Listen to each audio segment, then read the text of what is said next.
हमारी संस्कृति और सभ्यता को जीवंत रखने वाले यह श्रमण संस्कृति संस्थान के एक छात्र विद्वान को और बुलाना चाहूंगा, जो यहाँ पर संस्कृत और प्राकृत के माध्यम से मंगलाचरण प्रस्तुत करेंगे। शास्त्रीय द्वितीय वर्ष से संकेत भैया शास्त्री आए और आज के संस्कृत में और प्राकृत में मंगलाचरण करेंगे। जय बोलिए परम पूज्य मुनि पुंगव श्री सुधा सागर जी महाराज की जय हो। संपय सोय कारण कौम विहारण भव समुद्र तारण तरणम जिणवाणिणम समिरतिपयाशम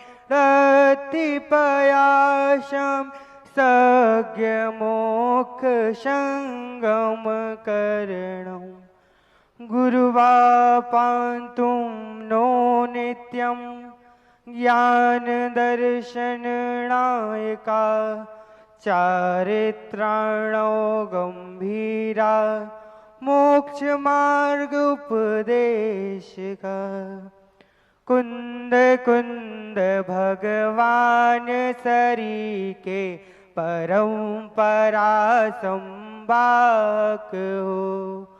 कलयुग में भी सतयुग जैसे सच्चे योगी साधक हो। आगम अनुसारी तव चर्या श्रमण संस्कृति की रत हो। सुधा सागर गुरु आप तो चलते फिरते तीरथ हो। सुधा सागर गुरु आप तो चलते फिरते तीरथ हो। जय बोलिए देवादिदेव 1008 शांतिनाथ भगवान की। परम पूज्य निर्यापक स्वर्ण मुनि पुंगव श्री 108 सुधा सागर जी महाराज की। समस्त मुनि संघ की। ओम ओम। सभी अपने दोनों हाथों को जोड़ लेंगे। बहुत सुंदर मंगलाचरण किया। अब मैं अपने छात्र विद्वान, देखिए ना जाने कितने लोग श्री समय साल जी ग्रंथराज को पढ़ते तो हैं लेकिन जीवन में अपने आचरण में नहीं उतार पाते। अब हमारे ही भैया ये बतलाएंगे कि पूज्य गुरुदेव के मुखारविंद से इस समय साल जी पढ़ने से क्या उनके जीवन में परिवर्तन आया और समय साल जी पढ़ करके कौन क्या बन जाता है। इसके लिए मैं शास्त्रीय तृतीय वर्ष से छात्र विद्वान प्रासु भैया के लिए निवेदन करूंगा कि वो अपनी बात रखें, अपने समय साल जी पर अपनी गाथा पर व्याख्यान रखें। प्रासु भैया। ओम। हाथ जोड़ लेंगे सभी अपने। ओम नमः सिद्धेभ्यः। ओम नमः सिद्धेभ्यः।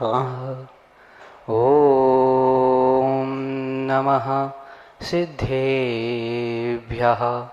नमो अरिहन्ताणं नमो सिद्धाणं नमो आयरीयाणं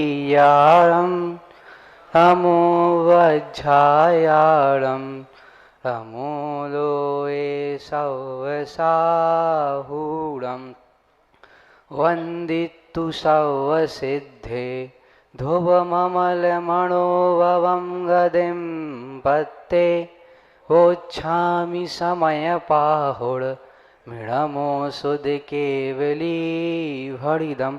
बोली अनंतानंद सिद्ध परमेष्ठी भगवंतों की।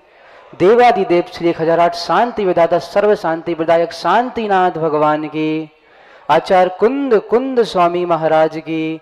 आचार्य गुरुवर 61 विद्यासागर जी महामुनिराज की, निर्यापक श्रमणानुव्यंगा 61 सुधा सागर जी महाराज की, मुनि संघ की।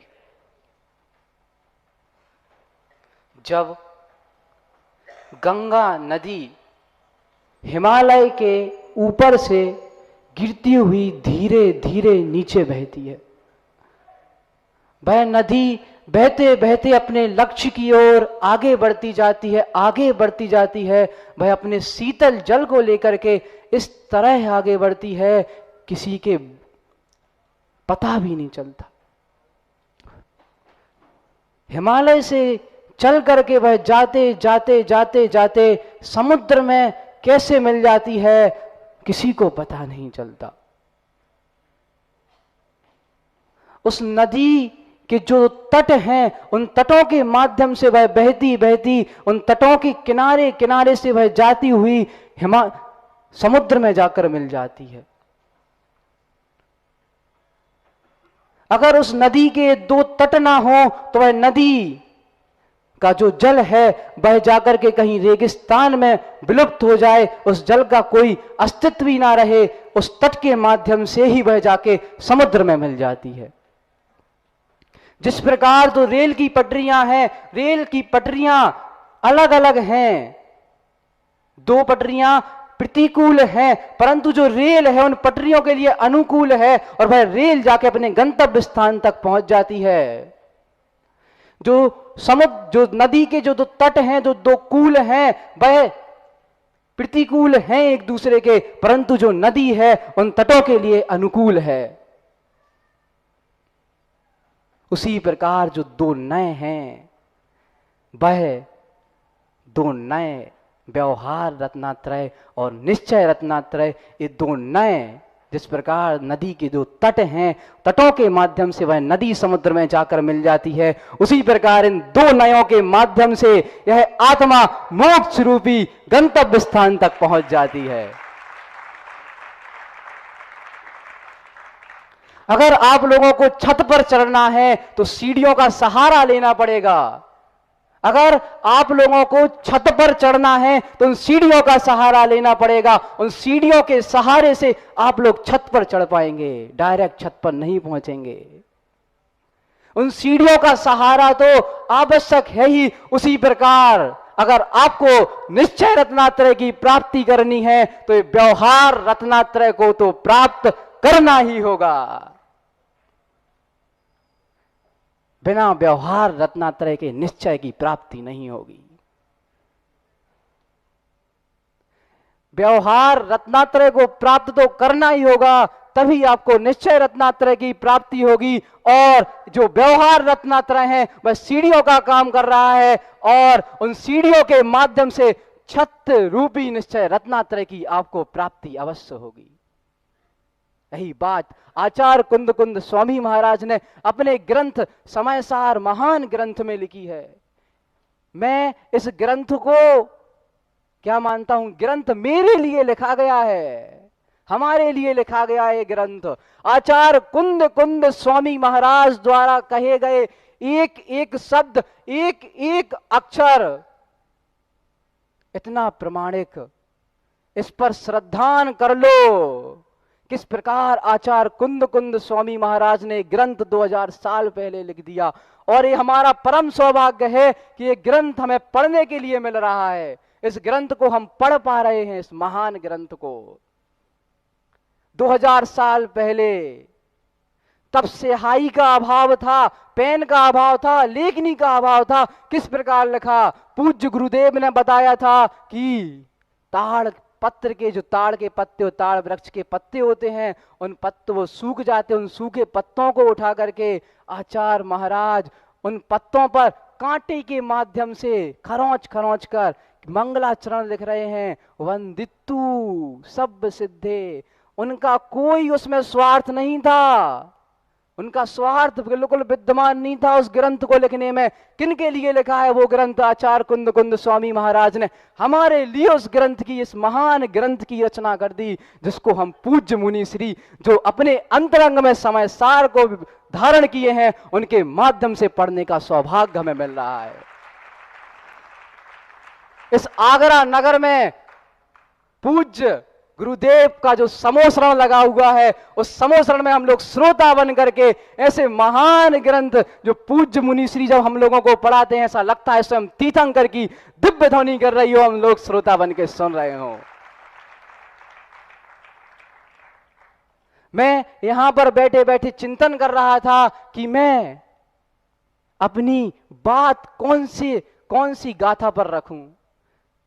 यहां बैठकर मैं चिंतन कर रहा था। चिंतन करते करते पूज्य गुरुदेव जब यहां से पधार रहे थे, उनकी मुद्रा को देख करके मुझे वह गाथा याद आ गई और उस गाथा का चिंतन मेरे अंतरंग में आ गया और उस गाथा को मैंने देख लिया कि कौन सी गाथा सुनानी है। आगरा वालों के पास खूब रत्न होंगे, खूब तिजोरी में रखे होंगे, परंतु मेरे गुरुदेव सुधासागर जी के पास जो रत्न है, वो रत्न किसी के पास नहीं होगा, वो रत्न किसी के पास नहीं। सम्यक दर्शन, सम्यक ज्ञान, सम्यक चारित्र रूपी रत्न।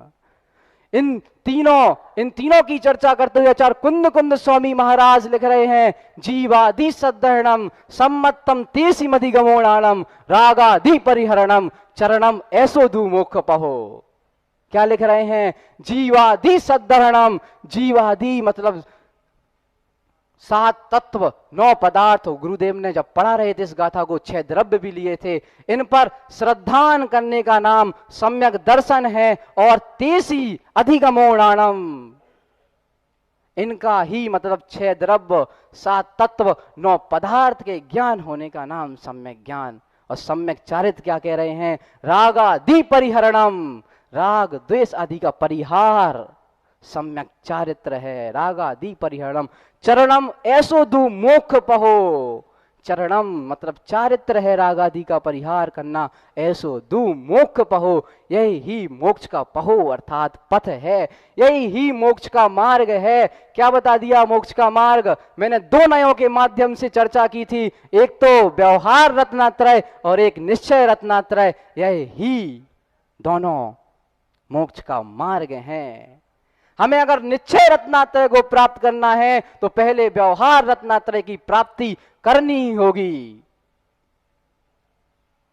व्यवहार के बिना हम निश्चय रत्नात्रय को प्राप्त नहीं कर पाएंगे। अरे जो लोग ऐसा मानते हैं, घर पे बैठे बैठे समय सार की बात तो खूब करते हैं और कहते हैं मैं क्या हूं, मेरी आत्मा शुद्ध है, मैं शुद्ध हूं, ऐसी बात खूब कर लेते हैं। एकांतवादी लोग समय सार की बात तो खूब कर लेते हैं परंतु समय सार से बात नहीं करते। और हमारे पूज्य गुरुदेव समय सार की बात नहीं करते, समय सार से बात करते हैं।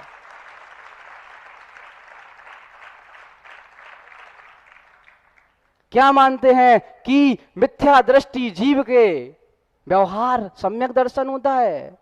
अरे मिथ्या दृष्टि जीव के कैसे हो सकता है? सम्यक दर्शन की प्राप्ति के क्या बताया आचार्यों ने परिभाषा? 7 प्रकृतियों के क्षय उपशम और क्षय उपशम से सम्यक दर्शन की प्राप्ति होती है और मिथ्या दृष्टि जीव के 7 प्रकृतियों का क्षय उपशम कैसे हो सकता?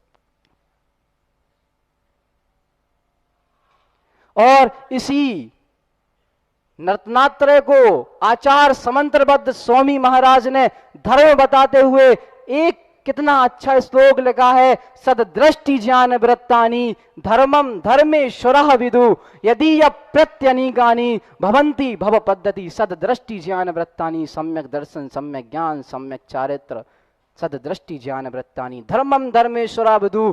धर्म के ईश्वर, धर्म को जानने वाले, इनको ही क्या कहते हैं? धर्म कहते हैं। धर्मम अर्थात धर्म कहते हैं। और यही ही क्या है? रत्नात्रय है। और इन रत्नात्रय की प्राप्ति जो नदी अपने दोनों कूलों के माध्यम से, दोनों कूल क्या हैं? प्रतिकूल हैं, परंतु वह नदी क्या है? उन कूलों के अनुकूल है। उन अनुकूलता से वह जाके समुद्र में मिल रही है। उसी प्रकार हमें 2 नयों के माध्यम से ही मोक्ष रूपी सुख को प्राप्त कर सकते हैं। मैंने एक बात कही, आचार्य कुंद स्वामी महाराज का कोई भी शब्द, एक भी शब्द झूठा नहीं, उन्होंने जो लिखा है वह बिल्कुल यथार्थ सत्य बातें लिखी हैं। और जीवादि सद्धर्णम वाली गाथा अगर आप अपने अंतरंग में उतार लेंगे, उस गाथा को चिंतन करने बैठेंगे और उस गाथा के भावार्थ को समझ करके आप बैठेंगे, तो मैं एक बात कह रहा हूं, जैसे हमारे पूज्य गुरुदेव हैं वैसे ही हम भी पूज्यता को प्राप्त होंगे। एक फोर्ड कंपनी का मालिक रेल यात्रा कर रहा था, ट्रेन यात्रा कर रहा था, वह अपने गंतव्य स्थान की ओर बढ़ रहा था और रास्ते में वह ट्रेन चल रही थी, खूब छुक छुक करती हुई चल रही थी और एक वीरान जंगल में उसका इंजन खराब हो जाता है और वह खड़ी हो जाती है। ट्रेन रुक गई और वह इंजन बदलने में बहुत समय लगना था, तो इतने में टिकट चेकर ने दिमाग लगाया, ट्रेन रुकी हुई है, क्या ना मैं टिकट हर डिब्बे में जाके टिकट चेक कर लूं। वह गया और टिकट चेक करने के लिए चढ़ गया, एक एक करके वह टिकट चेक कर रहा था। और जब फोर्ड कंपनी के मालिक का, इतना बड़ा मालिक, नंबर आया, कहा टिकट दिखाओ, वह शांत बैठा रहा, उसने कुछ नहीं कहा। फिर से कहा टिकट दिखाओ, तो वो कह रहा मेरे पास टिकट है नहीं। इतना बड़ा मालिक और क्या कह रहा है, मेरे पास टिकट नहीं है। और उस फोर्ड कंपनी के मालिक को टिकट चेकर जाकर के जेल में बंद कर देता है, जेल में बंद कर देता है। सुबह पूछताछ प्रारंभ होती है, उस पूछताछ को लेकर के वह जैसे ही बड़े साहब वहां आते हैं और वह ऊपर की जेब में से टिकट निकालकर बता देता है कि मेरे पास ये रही टिकट, उस टिकट को बता देता है। पूरे लोग, वो टिकट चेकर और वो टिकट कलेक्टर क्या हो जाता है, चंबित रह जाता, जब आपके पास टिकट थी तो आपने रात भर जेल में क्यों गुजारी। तो वह फोर्ड कंपनी के मालिक कहते हैं कि अगर मैं उस ट्रेन में वो टिकट निकालता तो मेरे जेब में जो अमूल 3 रत्न थे, वह 3 रत्न किसी को दिख जाते और वीरान जंगल था, कोई चोरी कर लेता उन रत्नों की। इसीलिए उन मालिक ने कहा कि मैं टिकट नहीं निकाल पाया और टिकट को मैं आप लोगों के सामने दिखा रहा हूं। इस उदाहरण के माध्यम से कहना चाहता हूं कि जिस प्रकार वह 3 रत्न उन्होंने संभाल के रखे और रात भर उन 3 रत्नों की रक्षा के लिए जेल में काटी, उसी प्रकार अगर हमें भी ये रत्नात्रय प्राप्त हो जाए तो हमें अगर जेल भी काटनी पड़े तो हम रत्नात्रय को छोड़ेंगे नहीं। ये बात आचार्य कुंद कुंद स्वामी महाराज कह रहे हैं, इस बात के माध्यम से हम लोगों को बता रहे हैं।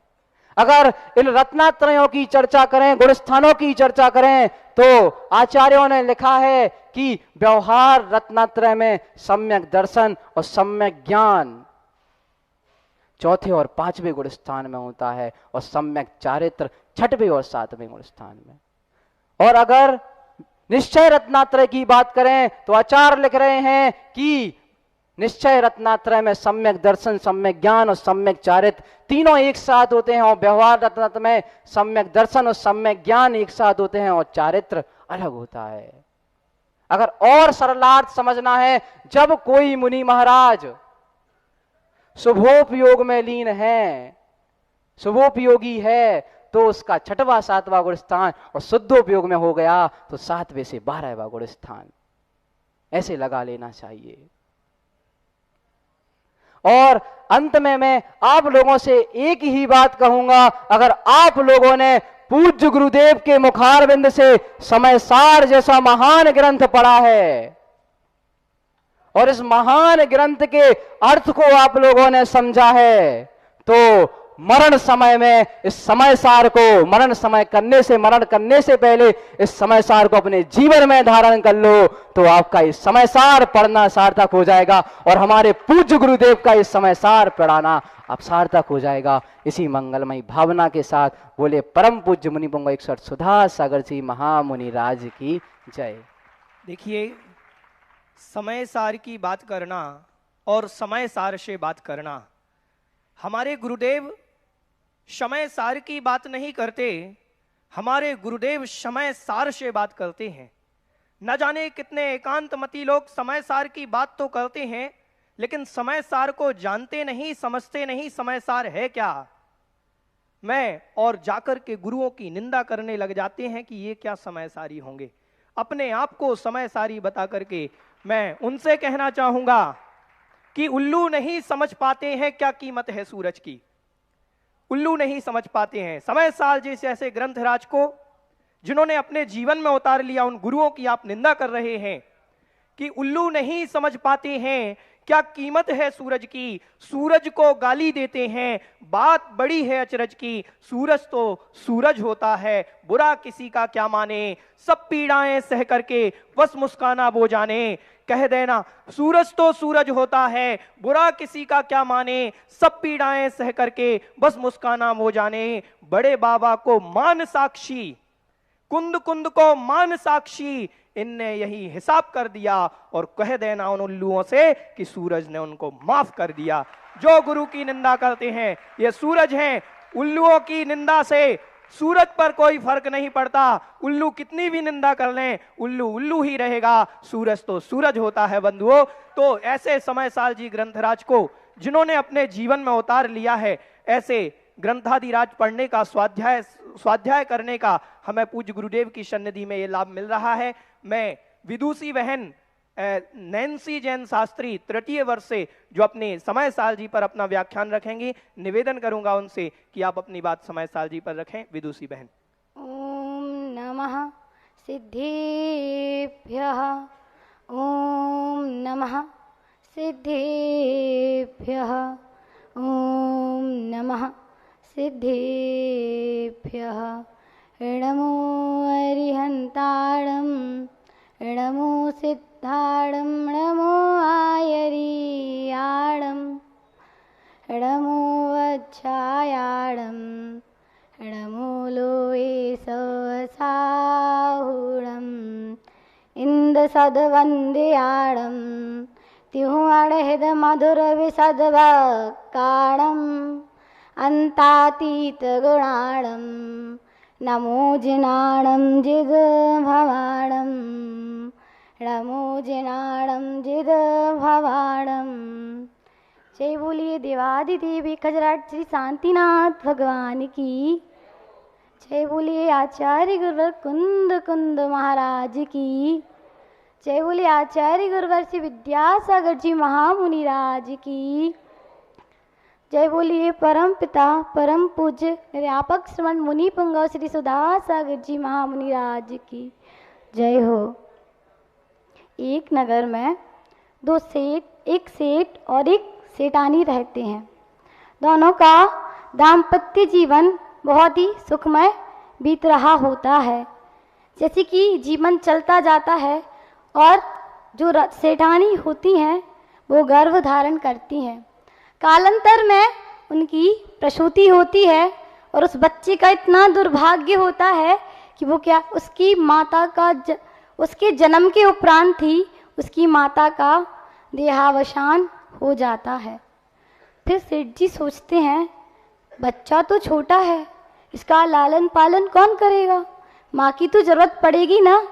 तो वो सोचते हैं कि दूसरा विवाह कर लेते हैं और वो दूसरा विवाह उस बच्चे की खातिर कर लेते हैं। जब दूसरी पत्नी आती हैं, सेठानी जी आती हैं, जब तक उनका खुद का स्वयं का कोई बच्चा नहीं होता तब तक वो उस बच्ची का इतना ध्यान रखती हैं, कलेजे से लगा कर रखती हैं। जैसे ही कालांतर में 2 वर्षों के बाद उनका स्वयं का पुत्र होता है, उनके मन में भेद बुद्धि उत्पन्न होती है कि ये पराया है और ये मेरा है। जब उनके मन में आता है ये पराया है ये मेरा है, तब से भेदभाव प्रारंभ हो जाता है। वो उस बच्चे को खाने को नहीं देने लगती। उन्हें बार बार लगता है ये थोड़ी मेरा है, ये तो उसका था, ये तो उसका था। और उसके साथ ऐसा व्यवहार करती हैं कि वो खाने के लिए मांगता तो कह देती अभी उसे खा लेने दे, तू तो उसके खाने पे नजर लगाता रहता है। फिर क्या हुआ, एक दिन बच्चा रुष्ट हो गया और उद्यान में चला गया और वहाँ गीली मिट्टी पड़ी हुई थी। तो उसने उस मिट्टी को निकाला और खेलते खेलते एक गोल पिंड बनाया। फिर उस पिंड को देखते देखते ऐसी कल्पनाएं करता है, आहा क्या मोदक है, ये तो स्वादिष्ट है, मधुर है, मीठा है, मैं इसे खाऊंगा तो तृप्त हो जाऊंगा, मेरी भूख मिट जाएगी और मैं सुडोल कांतिवान हो जाऊंगा। और जैसा वो सोचता है वैसी ही परिणतियां होने लगती हैं। और वहीं उस माँ का बेटा जो 56 भोग खा रहा है और ऐसा लगता है कि खाने को नहीं मिलता, और वो बच्चा मिट्टी का पिंड खा रहा है और सोच रहा है कि मैं मोदक खा रहा हूँ। उसकी माँ देखती हैं कि इसके भोजन का तो मैंने ध्यान रखा ही नहीं, फिर कैसे इतना अच्छा हो गया। एक दिन पीछा करती हैं और क्या पाती हैं कि वो बच्चा तोतली आवाज में बोलता है, ये लड्डू है, मैं तो खाऊंगा, मैं अच्छा हो जाऊंगा। तो वैसे ही वो लड्डू खाता है, अच्छा होता जाता है।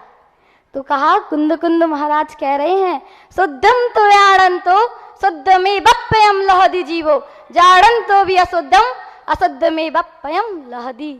कहा कि यदि तू शुद्ध रूप चिंतन करेगा, शुद्ध मानेगा, तू शुद्ध हो जाएगा। और तू चिंतन करेगा कि मैं मूर्ख हूँ, मिथ्या दृष्टि हूँ, अज्ञानी हूँ, तू जा, कभी सम्यक को प्राप्त नहीं करेगा। कुंद कुंद महाराज कह रहे हैं, वो जानते हैं पंचम काल में कुछ नहीं होना, नहीं कर पाएगा ये, फिर भी कह रहे हैं कि तू कोशिश तो कर, क्योंकि उपादान कारण के समान ही कार्य होता है। यदि तू अपनी उपादान शक्ति इतनी जागृत कर ले कि सुकाल मिलेगा तो तेरा तुरंत निर्माण हो जाए, तुझे टिकट के लिए लाइन में खड़ा ना होना पड़े। तो यदि हम अपनी उपादान शक्ति जागृत करते चले जाएंगे तो एक दिन ऐसा आएगा कि सुकाल सुद्रव्य सब कुछ मिलेगा और छोटा से नमित हमें मोक्ष पद प्राप्त करवा देगा। बात चल रही थी उस बच्चे की कि बच्चे ने लड्डू खाया और उसकी परिणतियां अलग हो गईं। वैसे यदि हम ऐसा चिंतन करेंगे, ऐसा जानेंगे, ऐसा समझेंगे कि मैं शुद्ध हूँ, बुद्ध हूँ, चैतन्यमय हूँ, तो उस बच्चे की तरह वो क्या था, मिट्टी का पिंड था, पर कैसी परिणतियां हुई, अच्छे रूप में, शुभ रूप में। वैसी हमारी भी परिणतियां उसी रूप में होंगी कि एक दिन हम शुद्ध बुद्ध चैतन्यमय बन जाएंगे। और यदि उस जो बच्चा था, जो उस माँ का सगा बच्चा था, उसे 56 भोग मिलते थे और चिंतन था कि मुझे नहीं खाना, मुझे क्यों खिलाया जाता है, उससे तो खाने के लिए कोई नहीं कहता। उसने उस भोजन को नकारा, धिक्कारा, और क्या हुआ, वो ऐसा लगता है जैसे खाता ही ना हो, खाने को मिलता ही ना हो। वैसे यदि तुम अज्ञान ही मानोगे अपने आप को, तो अज्ञानी ही बने रहोगे। जैसे कि यहाँ पे समय साथ जी का प्रसंग चल रहा है। अब क्या होता है कि कल बहनों ने समय साथ जी की 450 गाथाएं सुनाई थी, आज भी सुनाई जाएंगी। तो जैसे बच्चे को पता चलता है कि अब मुझे सुनाना है, उसके मन में आता है आई कांट। तो जब वो इस दुविधा में रहता है, मैं कर सकता हूँ, मैं नहीं कर सकता हूँ, तब यदि जो सोच लेगा कि मैं कर पाऊंगा, मैं गुरुजी को सुना पाऊंगा, तब क्या होगा कि वो सुना पाएगा, वो माइक लेगा और उसके हाथ पैर नहीं कांपेंगे। और जिसने धारणा पहले से बना रखी है मैं नहीं कर पाऊंगा, तो वो नहीं कर पाएगा। माइक तो हाथ में आएगा पर डर के कारण माइक छूट जाएगा, पैर लड़खड़ा जाएंगे। तो कहा शुद्धम तो व्याणन, तो जैसा सोचोगे वैसा घटता चला जाएगा।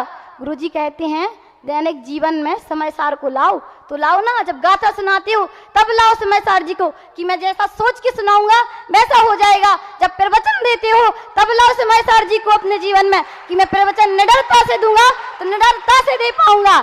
तो हम पल पल समय सार जी का चिंतन कर सकते हैं। आप देखते हैं आजकल साइकोलॉजी को सब बहुत मानते हैं, और साइकोलॉजी में यदि मूल कहें, उसकी जड़ कहें, नींव कहें, तो एक ही बात है, पॉजिटिव थिंकिंग। आज हम संदीप माहेश्वरी को सुनते हैं, श्री हर्षजन को भी सुनते हैं, जिनकी यदि आप वीडियो टकला मोटिवेशन सर्च करें तो भी आ जाती हैं। तो ऐसे हम सुनते रहते हैं, आचार्य प्रशांत को भी सुनते हैं। पर कहा कि कितनी ही साइकोलॉजी को देख लो या पॉजिटिव थिंकिंग की बुक्स पढ़ लो, अब चेतन मन की शक्तियों से जाने संबंधित कितनी किताबें हैं, पढ़ लो। पर यदि एक बार कुंद स्वामी महाराज को पढ़ लिया, आचार्य पूज्यपाद स्वामी महाराज को पढ़ लिया, तो आप जान जाओगे कि 2000 वर्षों पहले ऐसे कई पॉजिटिव थिंकिंग की बातें हमारे गुरुवर कह के चले गए। गुरुवर पूज्यपाद स्वामी इष्टोपदेश जी में कहते हैं, इतः चिंतामणि दिव्य इतः पिंड्याके खंडकम ध्याने न चेदुबे लभ्य क्वादि अंताम विवेकिना। तो ये हम पर निर्भर करता है कि हमें चिंतामणि रत्न चाहिए है कि ये खली का टुकड़ा चाहिए है। यदि हम इस खली के टुकड़े का ध्यान करेंगे तो वही मिलेगा, क्योंकि ध्यान की इतनी महिमा है। जैसे एक छोटी सी चींटी से एक हाथी कहता है, तेरी मेरे सामने क्या वजूद है, तू मेरा क्या कर लेगी? और वो चींटी कहती है, घमंड मत कर, तेरी नाक में घुस गई ना तो दम मचा के रख दूंगी, तेरा सब कुछ उखाड़ दूंगी मैं। और यदि वो नाक में जाती है और वो हाथी वहीं का धरा रह जाता है। तो कहा कि हमारी मनोवरगणाएं इतनी पावरफुल होती हैं कि हम जैसा चिंतन करते हैं वैसा घटता चला जाता है। तो बात चल रही है कि शुद्ध को जानना है, चैतन्य को जानना है। कैसा जानना है? तो पूज्यपाद स्वामी फिर कहते हैं, एको हम निर्ममः शुद्धो ज्ञानी योगींद्र गोचरः बाह्य संयोगजः भावा मत्तः सर्वेपि सर्वथा। और कैसा नहीं जानना है? तो कहा, जो ऐसा मानते हैं तन उपजत अपनी उपज जान तन नसद रात को नासवान। तो ऐसा चिंतन करोगे तो तुम्हारा तन से तुम अपनी उपज मान रही हो ना, तो तुम्हारा भवों तक जन्म होगा। तुम इस संसार में तलते रह जाओगे, तुम संसार से तर नहीं पाओगे। कल गुरुजी ने कहा था कि जिन्हें संसार से तलना है और जिन्हें संसार में तलना है वो अपना मतलब ध्यान को इतना उत्कृष्ट बनाते चलो कि ना वो हमें संसार में बंधन का कारण ना हो। पूज्यपाद स्वामी भी कह गए, कुंद स्वामी जी कह गए, इतनी अच्छी पॉजिटिव थिंकिंग की बात करते हैं। लोग जैसे डिप्रेशन में जाते हैं तो विचार करते हैं कि ऐसा कोई जिम वगैरह कर लेते हैं या ऐसी ध्यान वगैरह की क्लासेस ले लेते हैं जिससे हम सकारात्मक रह सकें। पर कहा जरूरत ही नहीं है। 2000 पहले लिख गए, एक बार पढ़ो तो सही, सुनो तो सही, देखो तो सही। आंख बंद करने से, कान बंद करने से कुछ नहीं होगा। एक बार अपना उपादान जगाओ तो सही। उपादान जाग गया तो 3 काल में आपको कोई भी संसार में फंसा नहीं सकता। आपका तलना तो बंद, तिरना शुरू हो जाएगा। तो आप अपना उपादान जगाएं। बड़े गुरुजी के पास सब कुछ था, उनका परिवार भरा पूरा संपन्न था, फिर भी इतने सद्भाव में उन्हें एक अभाव महसूस होता था कि मैं कभी निज घर नहीं आया, मैंने कभी आत्मा का उद्धार नहीं किया। और जिस दिन से बड़े गुरुजी ने निज घर की ओर गमन किया, आज उनकी ऐसी दशा है कि लाखों भक्त उनके चरणों में शीश झुकाते हैं। कहा कि जो निज घर की ओर प्रवृत्ति करता है उनका जीवन इतना अच्छा हो जाता है। श्रमण सागर जी महाराज कहते हैं 4 पंक्तियों में, नैया कौनो चेचे पे पे, नैया कौनो चेचे पे पे, आगे पीछे ऊपर नीचे, आगे पीछे ऊपर नीचे, इसे लेने ऊखों देने, इसे लेने ऊखों देने, कबे खरीदे कितना बेचे, सब झंझटों से मुक्ति पाके बिल्कुल तंदुरुस्त हैं। और जी दिना से मुनि बने हैं वही दिना से मस्त हैं, जी दिना से जी मुनि बने हैं वही दिना से मस्त हैं। तो कहा उपादान को जगा लो। और अब ऐसी जो दशा उत्कृष्ट दशा उपादान को जगाने पर ही प्रकट होती है। तो उपादान निज शक्ति जागरण की ओर अपना ध्यान लेके जाओ। ऐसे मैं विषय से विषयांतर होकर एक प्रसंग रखना चाहूंगी। मुझे बहुत गर्व महसूस होता है कि मैं तीर्थ पर रहकर तीर्थ को पूजती हूँ, क्योंकि गुरुजी के जीवन का एक प्रसंग है। जब गुरुजी ब्रह्मचारी थे तब बड़े गुरुजी के पास जाते हैं और कहते हैं कि संवेद शिखर जी की यात्रा पर जाना है, आप मुझे आशीर्वाद दीजिए कि यात्रा कैसी हो, मंगलमय हो। तब गुरुजी जो उत्तर देते हैं, आज भी शायद गुरुजी के कानों में वो उत्तर गूंजता है। और जब जब भी वो उस प्रसंग को स्मरण करते होंगे उनका हृदय प्रफुल्लित होता होगा। बड़े गुरुजी कहते हैं, तीर्थ पर जाना है कि स्वयं तीर्थ बनना है।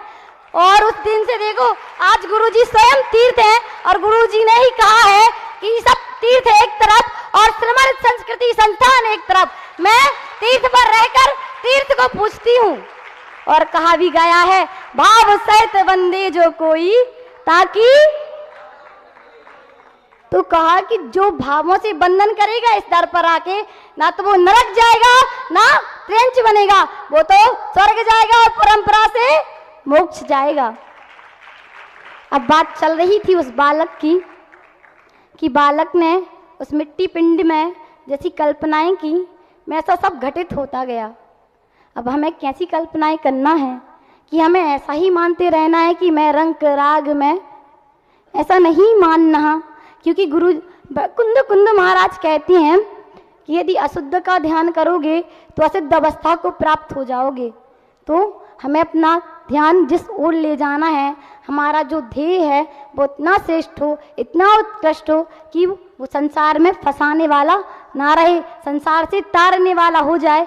ऐसे परम उपादान को जगाने में हम स्वयं ही तैयार हो जाएं इतने अच्छे से कि हमें किसी और निमित्त की जरूरत ना पड़े, क्योंकि निमित्त तो हजारों मिलेंगे पर उपादान शक्ति जागृत नहीं होगी तो कुछ नहीं होगा।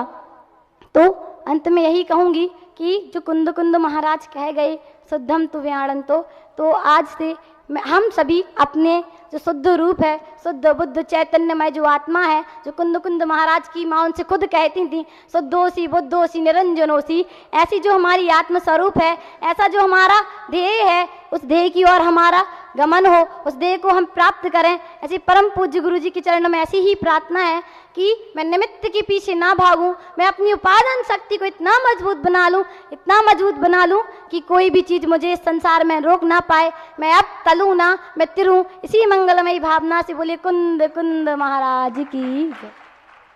देखिए, ये तो ट्रेलर है श्रवण संस्कृति संस्थान का। अगर आपको पिक्चर देखनी हो तो एक बार श्रवण संस्कृति संस्थान जरूर पधारें और वहां पर आकर के हमारे विद्यार्थी जो अध्ययन करते हैं, सुबह से शाम तक जो स्वाध्याय करते हैं, अनेक अनेक ग्रंथों का अध्ययन करते हैं, निश्चित रूप से ऐसा वह कार्य पूज्य गुरुदेव की असीम अनुकंपा से ही संपन्न हो पा रहा है।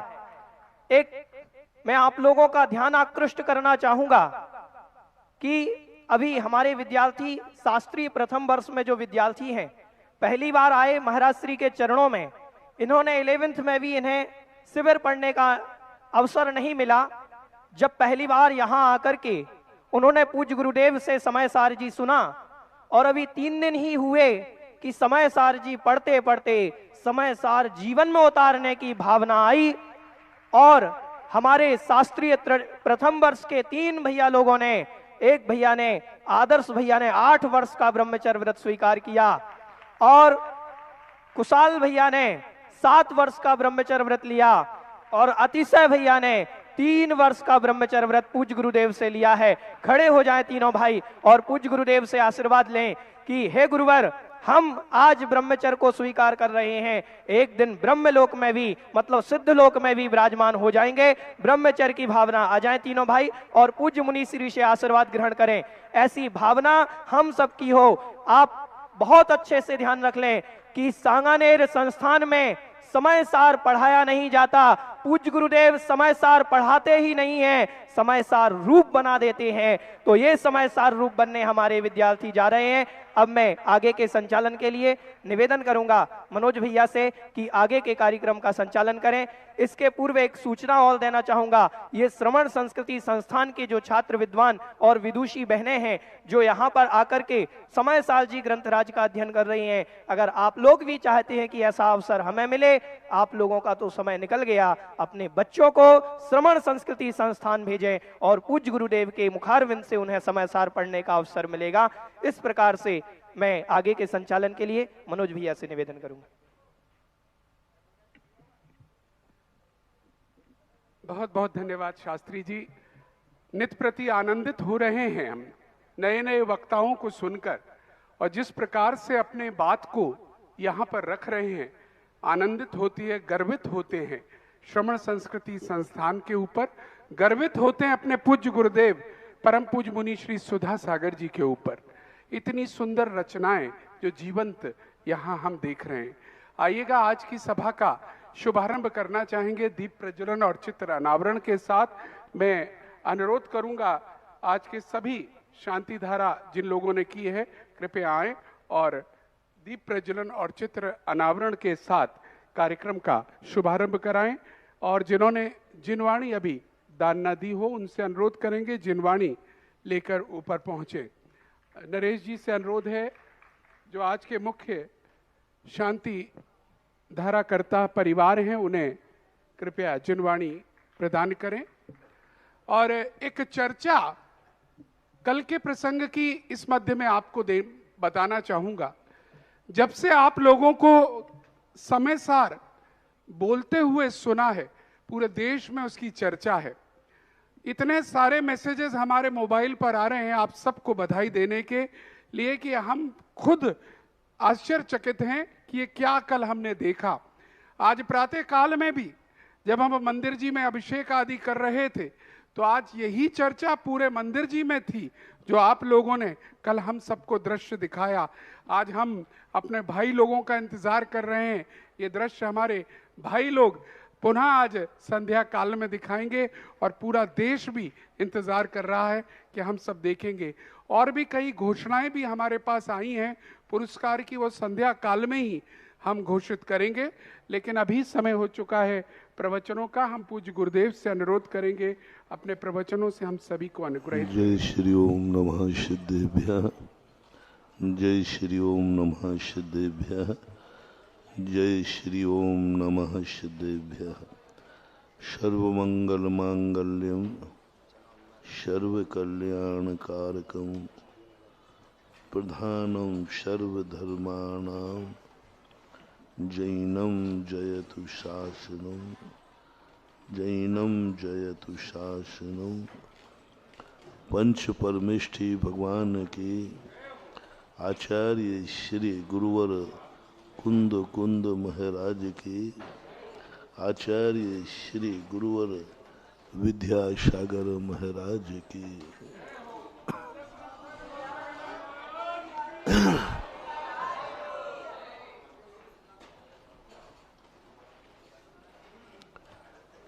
प्रसंग चला था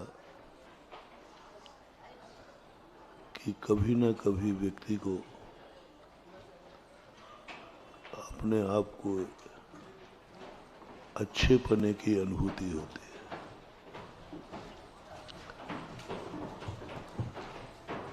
चौबीस घंटे में कभी न कभी ऐसा लगता है कि मैं अपने आप को भाग्यशाली मानता हूं, धन्य मानता हूं, और ऐसी अनुभूति होती है जब जब हमें अपने जीवन में ऐसा महसूस हो, अनुभव में आए, उन क्षणों को कोड कर लेना, सुरक्षित कर देना। क्योंकि हीन भाव की अनुभूति ज्यादा होती है, अवभाग की अनुभूति कम होती है। कई बार तो हम दुर्भाग्य को ही अवभाग्य समझ लेते हैं, लेकिन सच्ची अनुभूति कभी धर्म करते समय, कभी अच्छे लोग तुम्हारी जब प्रशंसा कर रहे हो, कोई तुम्हें पाकर के धन्य हो रहा हो, तुम अपने आप को धन्य मान रहे हो एक बात, तुम्हें कोई दूसरा पाकर के धन्य मान रहा है दूसरी बात। ये दो चीजें हमारी जिंदगी की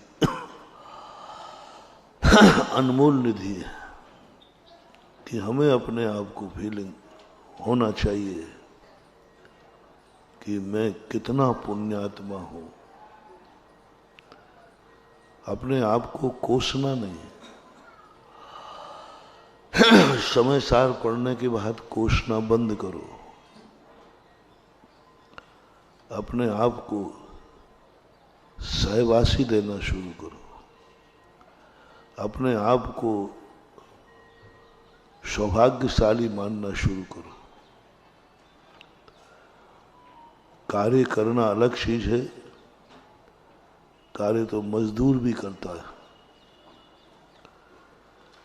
पैर तो मजदूर भी दबा सकता है, लेकिन एक बेटा पैर दबाता है अपने पिता के तो मजबूर होके नहीं, अवभाग्य होने के। मंदिर तो सभी आते हैं, कोई दुर्भाग्य लेके आते हैं, दुर्भागी लोगों के मंदिर। जितने दुर्भागी लोग मंदिर आएंगे, मंदिर का अतिशय घटेगा, और मंदिर का अतिशय जितना घटेगा उतना ही तुम्हारे लिए नुकसानदायक है। हम हमेशा बड़ों को, धर्म को दुर्भाग्य के समय स्वीकार करते हैं।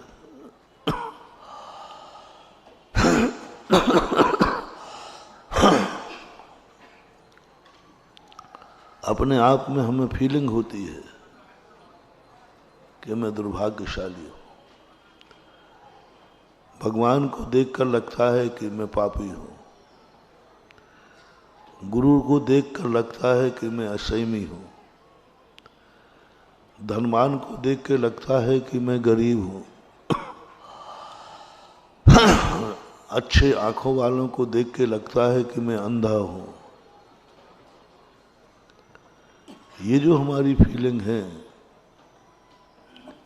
ये नकारात्मक फीलिंग कहलाती है। नकारात्मक फीलिंग जितनी भी होती हैं, दीनहीन व्यक्ति के लिए होते हैं। जब किसी से सहारा लेना हो, जब किसी से कृपा लेना हो, जब किसी का सहयोग लेना हो, तो दीनहीन बन के लेना हो। क्योंकि जितने हम दीनहीन बनेंगे, सामने वाला द्रवीभूत होगा। महान व्यक्तियों के पास दो चीजों के लिए जाना है। एक वह है कि हमारे पास कुछ नहीं है, मुझे इनसे चाहिए। मेरे पास कुछ भी नहीं है, मैं अकिंचित कर हूं। जब जाना हो तो अपने आप को जितने ज्यादा दीनहीन बन सको उतना दीनहीन बनना, अपने को अकिंचित कर मानना, अपने को निम्न स्तर का मानना, ये हमें पाने की बात होती है, कुछ चाहिए है। जब हम दीनहीन होते हैं किसी से, और हम किसी से होते हैं, तो हमारा काम तो हो जाता है, लेकिन वो कर्ज हो जाता है, ऋण हो जाता है, क्योंकि हम चाह रहे हैं उससे। हम चाह रहे कि मुझे यह मिल जाए। जब भी हम कोई वस्तु, अभी कल परसों भी कहा था, कोई भी पर वस्तु पर हमारी नीयत जाती है, हमारा खर्च और कर्ज बढ़ जाता है।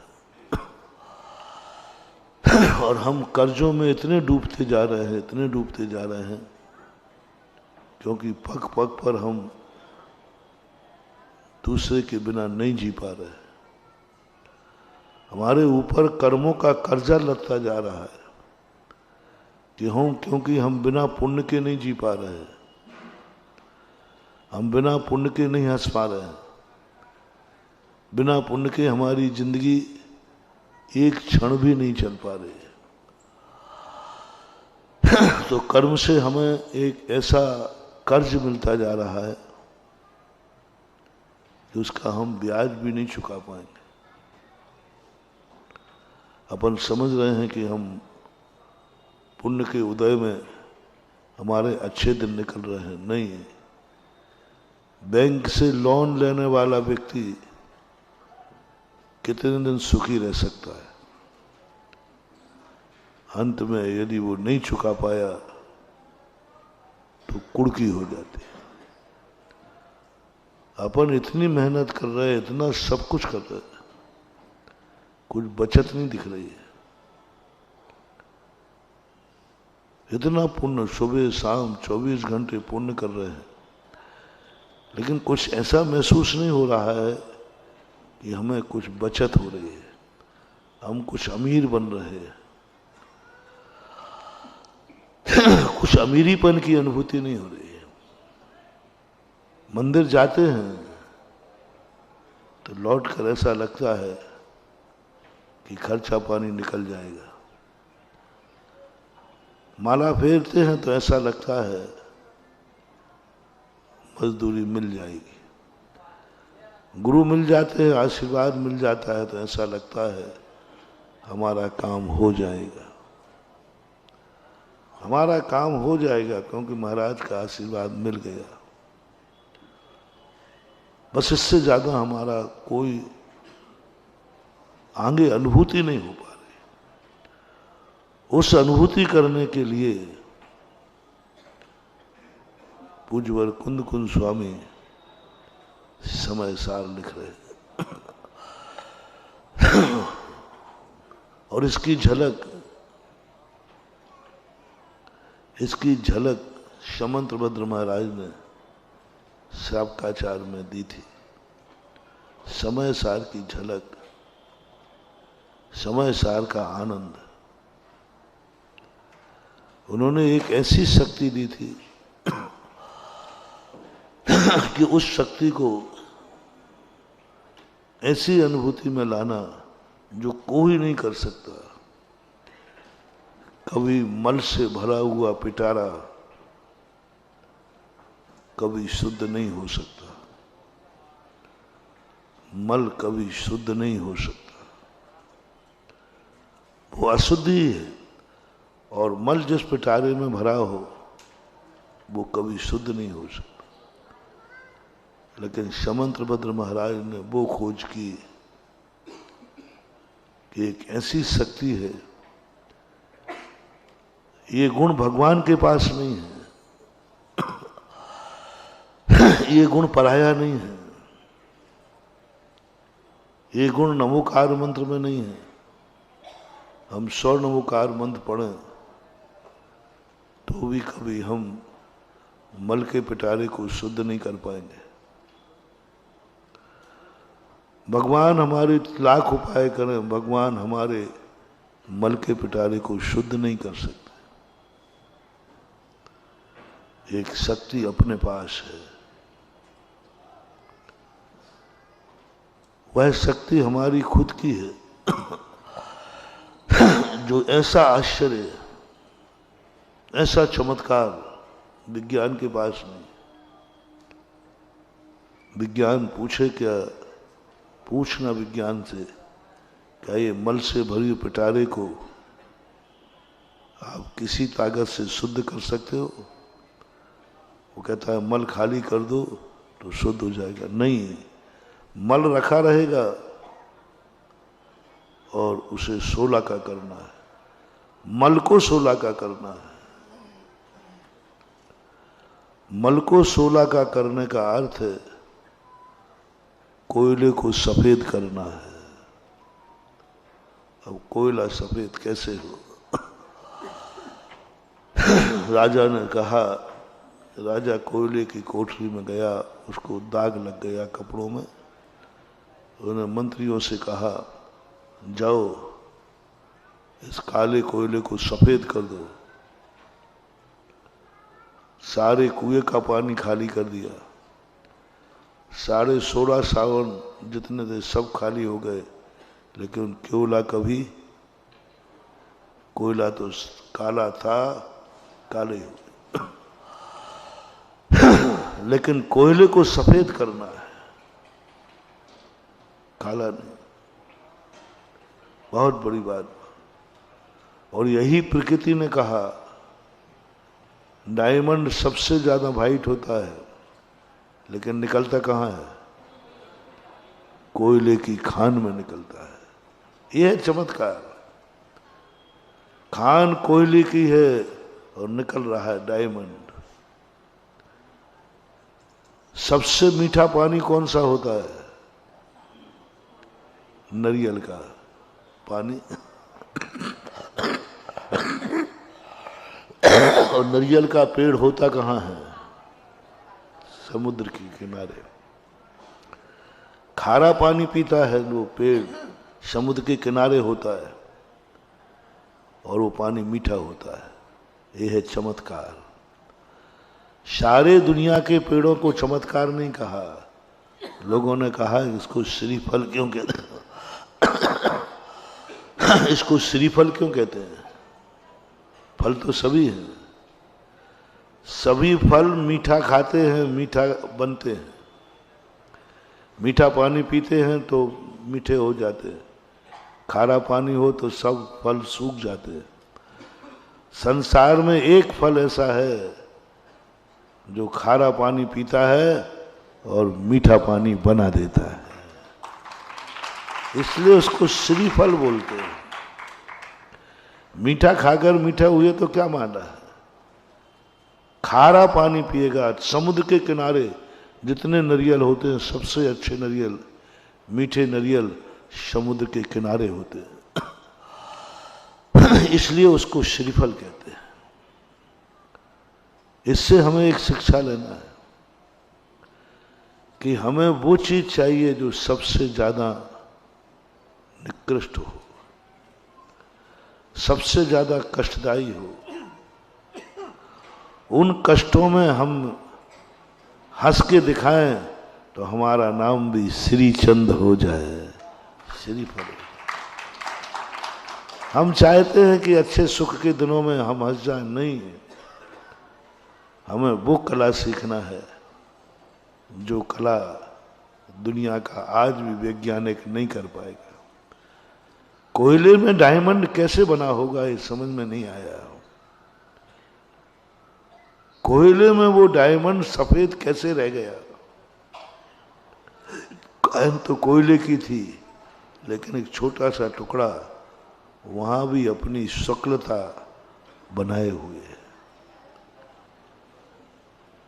इसी प्रकार अपन लोग संसार के कोयले में रह रहे हैं, संसार की गंदगी में रह रहे हैं। गंदे नहीं होना है। मैंने कल कहा था, तुम कहो महाराज इस कोयले को सफेद कर दो, कोयला तो सफेद होने वाला। इस संसार की सारी विपरीतताएं निकल जाएं, संसार में कोई पाप रहे ही नहीं, संसार में कोई बुराई रहे ही नहीं, ये तो कभी होगा नहीं ये तो होना ही नहीं। बस हमें एक कला सीखना है, जो कला है हमारे खुद में है, भगवान में भी नहीं हो कला। हर व्यक्ति के पास वो कला है, मल के पिटारे को शुद्ध करना, मल हटा के नहीं, मल हटा करके नहीं, पिटारे में मल भरा रहेगा और इस पिटारे की पूजा करवाना है, इस पिटारे को पवित्र बनाना है। इस पिटारे को छूने के बाद कोई अशुद्ध नहीं होगा, अन्यथा उस पिटारे को जो छूता है अशुद्ध हो जाता। तुमने गंदा पिटारा छू लिया, नहीं। जैन दर्शन की खोज, पूज्यवर समंतभद्र महाराज की खोज कि मैं इसी पिटारे को, मेरा एक मंत्र ले लो। मंत्र लेना नहीं है, तुम अपनी खुद की उस शक्ति को पहचान जाओ।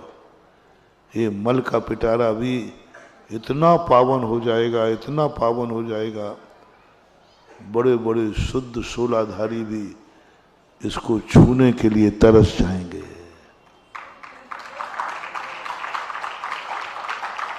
सारी दुनिया ने निंदा की, सारी दुनिया ने निंदा की, लेकिन समंतभद्र महाराज की खोज बहुत बड़ी। स्वभाव था सुचौकाए तो पवित्र थे। मल का एक मल नहीं हटाया शरीर में से, मल का पिंड है, नवद्वार वह घिनकारी, सबने निंदा की। जहां भी देखो शास्त्रों में निंदा भरी पड़ी है शरीर की। असुचि भावना देखो, 12 अनुप्रेक्षाएं देखो, सब स्थानों पर भरा पड़ा है, सब में शरीर की निंदा की। सर्वप्रथम शमंत्रभद्र महाराज थे पूज्यवर, जिन्होंने ये खोज किया नहीं, ये गंदा पिटारा बहुत बड़ी शक्ति है। तो मात एक रत्नत्रय प्रकट कर लो, फिर इसी शरीर को छूने के लिए, इसी शरीर से, जिस शरीर से देह परस्ते होए अपावन, निस्दिन मर झारी। इस शरीर को जब भी जल स्पर्श करता है इतना गंदा हो जाता है, इतना गंदा कि नहाने वाला भी उस जल को छूता नहीं है। लेकिन एक शक्ति अपने पास प्रकट हो जाए, एक गुण प्रकट हो जाए, ये भगवान से नहीं लेना, भगवान नहीं दे पाएंगे। वो रत्नत्रय गुण यदि हमारे पास हो जाए तो इसी शरीर पर गिरा हुआ जल गंदा नहीं, गंदोदक हो जाता है। ये खोज जैन दर्शन की अलौकिक खोज है। किसी के दुनिया के दर्शनकारों ने ये खोज नहीं की। दर्शनकारों ने कहा कोयला कभी सफेद हो नहीं सकता, कोयला में रहने वाला बेदाग हो नहीं सकता। प्रकृति ने कहा, डायमंड ने कहा, देखो ये बेदाग है, कोयला ही में जन्मा है, कोयला में ही रहा है, लेकिन फिर भी उसने कालापन स्वीकार नहीं किया। वो हीरा हमारे लिए कह रहा है, जो अपन लोग कहते हैं कि हमारा वातावरण गंदा है, यहाँ का वातावरण ठीक नहीं है, यहाँ का नहीं। बोले क्या ठीक नहीं है? सारी दुनिया गंदी बनी रहने दो, तुम अपने मन को पवित्र कर लो, कोई तुम्हें काला नहीं कर पाएगा, कोई काला नहीं कर पाएगा। बना रहने दो काला, बना रहने दो पाप दुनिया में, कुछ भी बना रहे, हमारे पास कला होना चाहिए डायमंड बनने की। वह रत्नत्रय के प्रति हमारी एक झलक होना चाहिए। बना रहने दो, इसमें मल भरा है, मूत्र भरा है, खून भरा है, मांस भरा है, सब भरा है, कोई उसके अंदर एक शक्ति प्रकट करना, इससे बड़ा और क्या चमत्कार चाहिए? इससे बड़ा और क्या अतिशय चाहिए? सबसे बड़ा अतिशय है कि व्यक्ति संसार में रह करके भी संसारी नहीं बने। कुंद कुंद भगवान ने कल अपने समय सार में आया था, उन्होंने संसार से ऊपर नहीं उठाया, कर्मों को हटा करके तुम्हें आनंद नहीं दिलाया। उन्होंने कहा बने रहने दो इन कर्मों को, क्या फर्क पड़ता है? कर्म हटा करके नहीं, कर्मों के बीच में बैठ करके हमें वह शुद्ध तत्व की अनुभूति की बात कह दी, वो चैतन्य ज्ञान स्वरूप की बात कह दी, जिसके लिए संसारी प्राणी कहता है कि संसार ने, कर्मों ने अमूर्त को भी मूर्त बना दिया। अमूर्त था जीव द्रव्य, अमूर्त है जीव द्रव्य, लेकिन कर्मों की चपेट में आकर इसको मूर्तिमान कहते हैं। संसार अवस्था में यह शरीर मूर्त है, मूर्त है, और हमें अमूर्त का अनुभव करना है, मूर्त का नहीं करना। और मैं अमूर्त हूं, मूर्त हूं, क्योंकि 8 कर्मों से जब घिरा हूं तो मूर्त हूं। कर्म हटेंगे नहीं और तुम्हें अनुभूति अमूर्त की करना है। शरीर में से मल हटेगा नहीं, तुम्हें शरीर को पावन बनाना है। मल हटाए बिना पावर बनाओ, कर्म हटाए बिना तुम अपने उस स्वरूप को समझो, अमूर्त को समझो। और मूर्त हूं मैं, सब तरफ से मूर्त हो गया हूं। मेरा ज्ञान भी मूर्त को ही जानता है, मेरा दर्शन भी मूर्त को ही जानता है, मैं खुद मूर्त हो गया हूं। एक स्वप्न देखो, अब कुछ भी नहीं बचा हमारे पास, कुछ भी नहीं बचा। ज्ञान ने कह दिया मैं अमूर्त को मेरी गति नहीं है, मैं मूर्त को जानता हूं, मैं मूर्त को देखता हूं और मैं भी मूर्ति ही हूं, मुझे भी मूर्त की अनुभूति हो रही है। अब देखना क्या कला है गुरुओं की, क्या कला है जिनवाणी माँ की, क्या कला है समय सार की। मूर्तमान ज्ञान में अमूर्त वस्तु का दर्शन करा दिया। ये विशेषता जिनवाणी की है, जिनेन्द्र देव की वाणी की है, गुरु की है। हमने एक बार शायद बताया होगा कि गुरु का स्वरूप क्या है। गुरु वह चमत्कार दिखा दे हमें खुद अपनी आंखों से,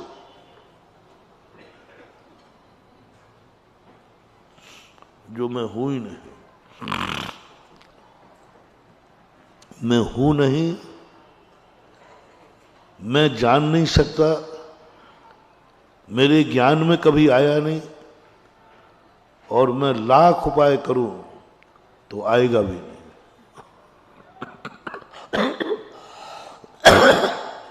जैसे आपकी आंख, अपनी आंख से आंख को देखो, कभी देख लोगे? कभी नहीं देख पाओगे। कितना भी प्रयास कर लेना, कभी आंख से आंख दिखने वाली नहीं, हमारे हाथ में ही नहीं है। लेकिन एक थोड़ा सी कला है, आंख से आंख दिख जाएगी, बस एक दर्पण की जरूरत है। जैसे ही दर्पण हमारे सामने आएगा, बोलो किससे कौन क्या देख रहा है? अपनी आंख से आंख देना। अपाणम अपना अपम, आत्मा को आत्मा से कैसे देखूं? मेरा ज्ञान तो परान्मुखी है, मेरा ज्ञान तो पर को जानता है, स्वयं की तो खबर ही नहीं। और कुंद कुंद भगवान कह रहे हैं आत्मा को देखो। किससे देखूं?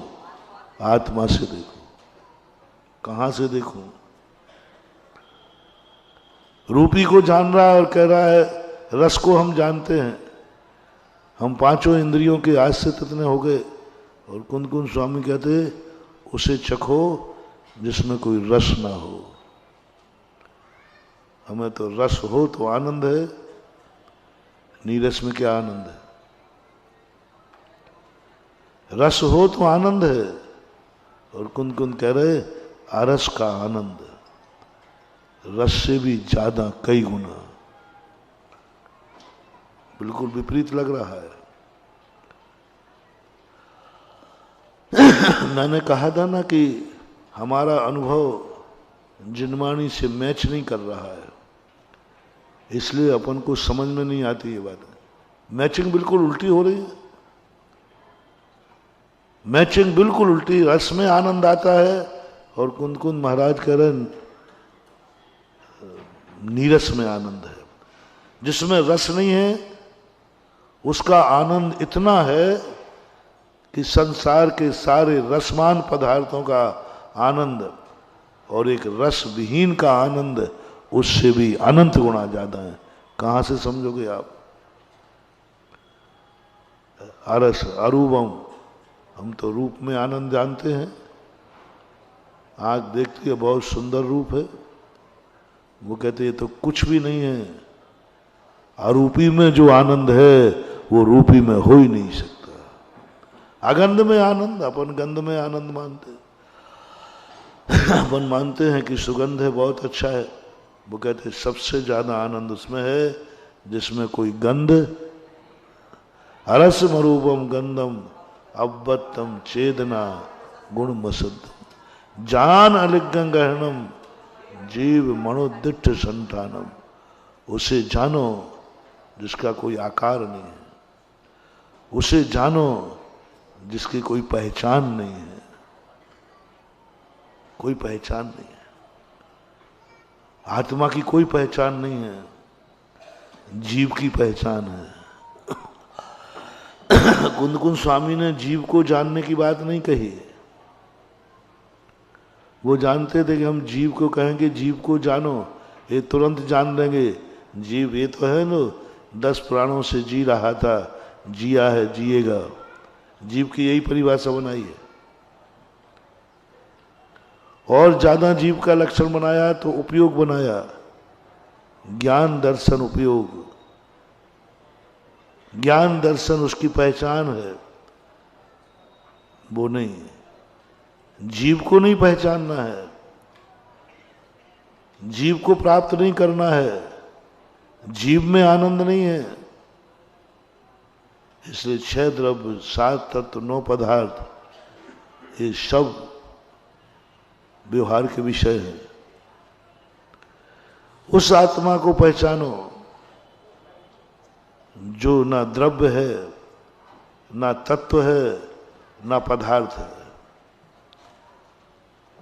आत्मा तत्व नहीं है, आत्मा पर्याय नहीं है, आत्मा गुण नहीं है, आत्मा द्रव्य नहीं है। बहुत बड़ी बात है महानुभाव। आत्मा द्रव्य नहीं है। कहीं भी आपने 6 द्रव्यों में आत्मा को नहीं पढ़ा। आत्मा तत्व नहीं है, कहीं भी तत्व में आत्मा को नहीं लिया। आत्मा पदार्थ भी नहीं है ही नहीं, वो है ही नहीं, वो कहीं पकड़ में आएगी नहीं वो। और तुम्हें है का अनुभव करना है। आत्मा नहीं है बंधु, है ही नहीं। चक्कर में मत पड़ना, ये आत्मा है, ये आत्मा, कुछ नहीं है, ये सब जीव है। ज्ञान दर्शन से जो पकड़ में आ रहा है वो जीव है, आत्मा नहीं। आत्मा अलंग हरणम। लिंग किसे बोलते हैं? चिन्ह को। लिंग किसे बोलते हैं? पहचान को। आत्मा की कोई पहचान नहीं। गजब का सूत्र। उमा स्वामी का तत्वार सूत्र तो सरल था। तो एक थर्मामीटर दे देते हैं हम, जहां जहां ज्ञान दर्शन पाया जाए वह जीव है। तत्वार सूत्र में आत्मा नाम ही नहीं लिया गया। आत्मा है ही नहीं वहां, वहां जीव है। वो जीव है। आत्मा की खोज तो अध्यात्म ने की, पूज्यवर कुंद कुंद भगवान ने की। षटखंडागम में आत्मा नहीं है, जीव का वर्णन है। जीव समास। मार्गणा, जीव को खोजो। गुणस्थान, जीव को ओग सामान से। आत्मा का नाम ही नहीं है। करणानुयोग, चरणानुयोग, प्रथमानुयोग में आत्मा की चर्चा मुख्यता से है ही नहीं। की है तो वो संग्रह है, जीव की चर्चा की। प्रथमानुयोग में जितने महापुरुष कहे ये जीव कहे, ये जीव हैं, आत्मा नहीं कही। महापुरुषों को जीव कह दिया। प्रथमानुयोग में उन जीवों का वर्णन है, उस आत्मा का वर्णन है नहीं। चरणानुयोग में भी आत्मा का वर्णन नहीं। सब जीवों का वर्णन है। षट काय के जीव हैं, इनको बचाओ। करणानुयोग में तो जीव का नाम ही नहीं है। आत्मा का, जीव का नाम तो है। अध्यात्म की सबसे बड़ी खोज है आत्मा, और वो है नहीं। रिपीट करता हूं, सबसे बड़ी खोज है आत्मा, जो है नहीं। अब काय की खोज है? जब है ही नहीं तो खोज कैसे? हाँ, वो ही आनंद है। हस्ती का आनंद नहीं लेना है। हस्ती का आनंद तो हमने कहा ना, परीक्षा मुख में आ जाता है। अहम वेद्मि, मैं जीव हूं, ये हस्ती का आनंद है। हस्ती का आनंद नहीं लेना। हस्ती का आनंद तो सब बच्चे को भी आ रहा है। जो कहीं है नहीं, उसका आनंद। उसका आनंद, वो आत्मा जिसका स्वरूप नहीं है, रस नहीं, गंध नहीं, स्पर्श नहीं, संस्थान नहीं। ये जो आकार है ना, ये जीव का आकार है, आत्मा का आकार नहीं। वो कहते हैं ना किंचित न्यून जब सिद्ध जाता है, ये आज जीव का आकार है। व्यंजन पर्याय जीव की है, आकार नहीं है, निराकार। आकार रहे थे वो, संस्थान ही नहीं है उसका। जीव तो प्रदेशत्व गुण के कारण, ऐसा कोई जीव नहीं है जिसका कोई आकार ना हो। प्रदेशत्व गुण कहता है आकार है, आकार के बिना नहीं रह सकता। कौन? जीव। आत्मा कहती मेरा कोई आकार नहीं है, मेरा कोई आकार नहीं, मैं पर्याय रूप नहीं, मैं द्रव्य रूप नहीं, मैं गुण रूप नहीं। समय सार में कह दिया पूज्यवर ने, आत्मा आत्मा को जानो। मर गए खोज खोज के, कहीं आत्मा ही नहीं मिल रही है। कहीं आत्मा पर्यायों में जाओ, बोले ये आत्मा नहीं है। पर्याय को खोज के रख दिया कि लो ये मैं सिद्ध बन गया, बोले आत्मा नहीं है। पर्याय रूप नहीं होती आत्मा। गुण मान लो, ज्ञान दर्शन को कुछ मान लो, ये आत्मा नहीं है। द्रव्य मान लो, नहीं आत्मा नहीं है।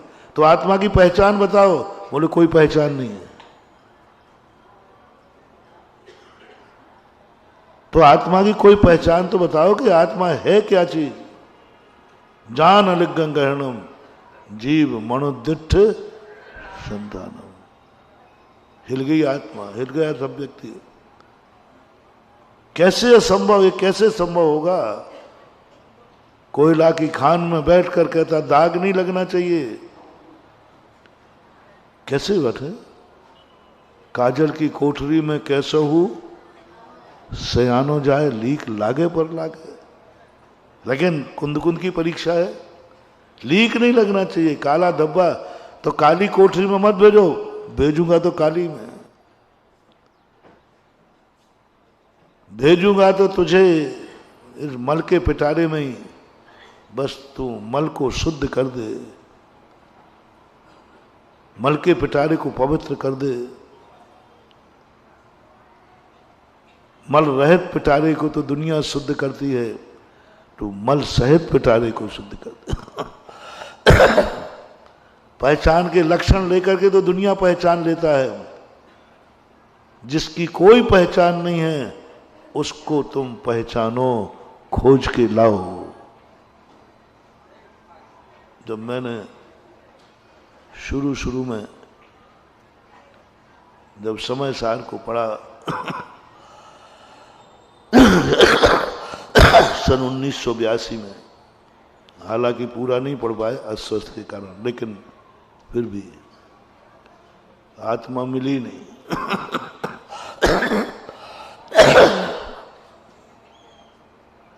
लोभ इतना दिया आचार्य महाराज ने, इतना लोभ दिया आत्मा को पाने का कि मन मचल जाता है कि आत्मा को पाऊं। इतनी महिमा गा दी आत्मा की, जीव की महिमा नहीं गाई इतनी, आत्मा की इतनी महिमा गाई, इतनी महिमा गाई,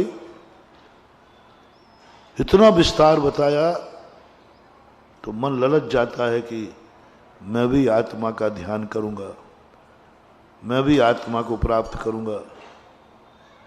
लेकिन नहीं, मिली नहीं। लक्षण पूछा, है ही नहीं।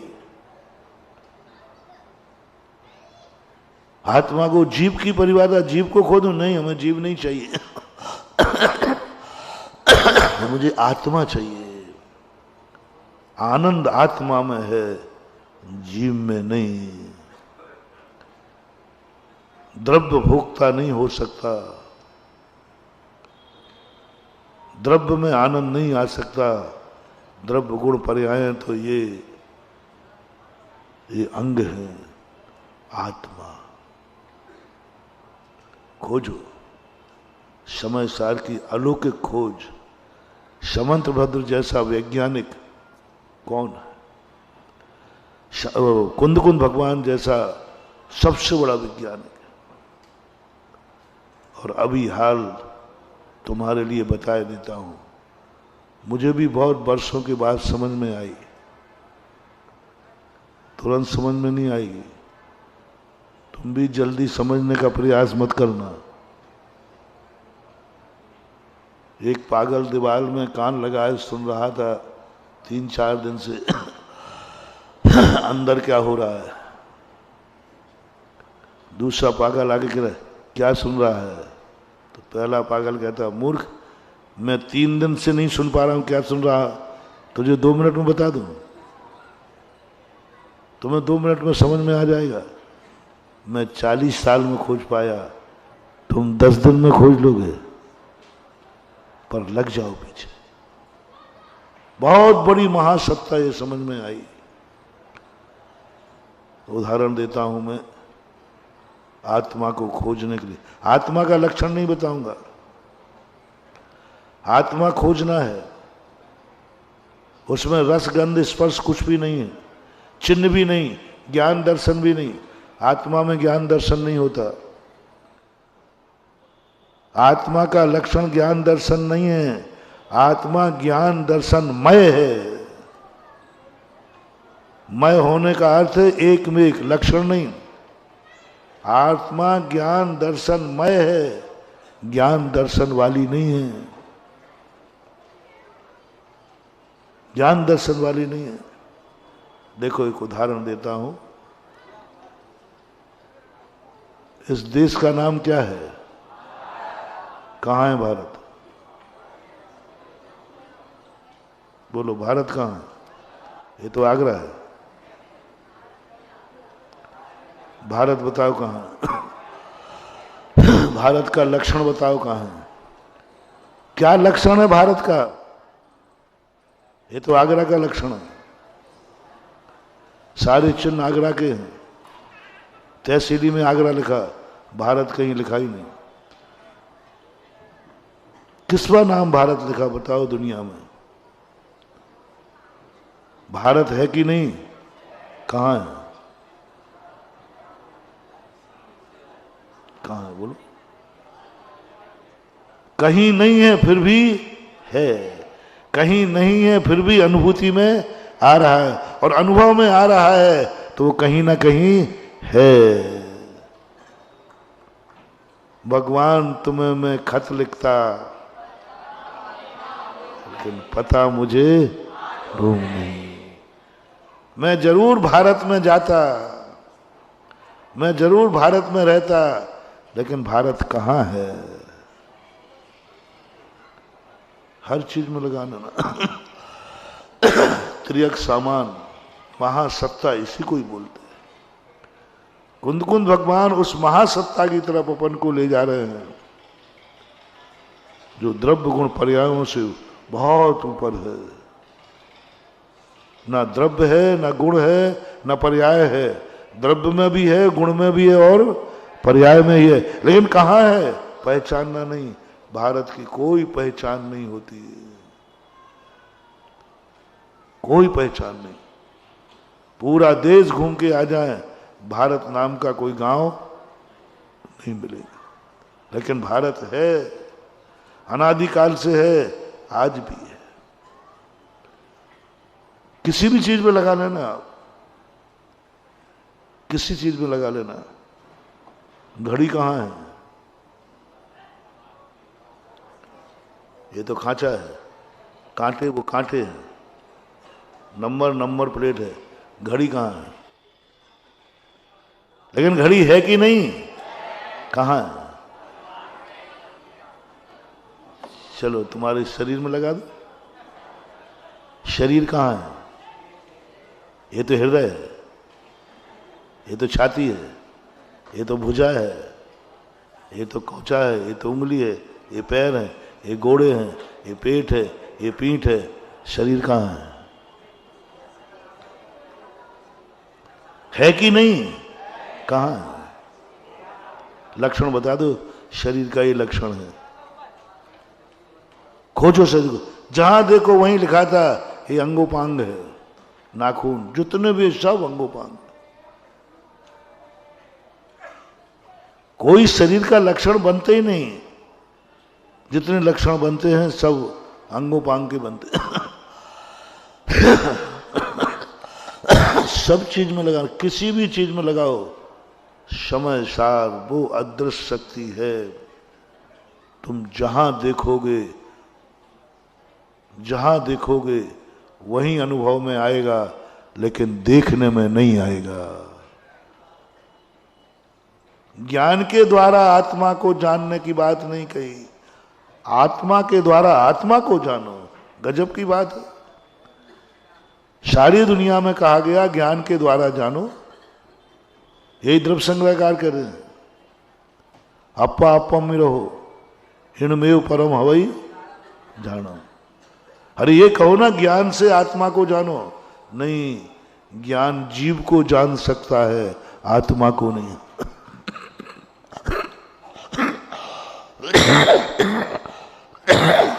ज्ञान जीव को खोज लेगा, ये जीव है, आत्मा को नहीं खोज सकता।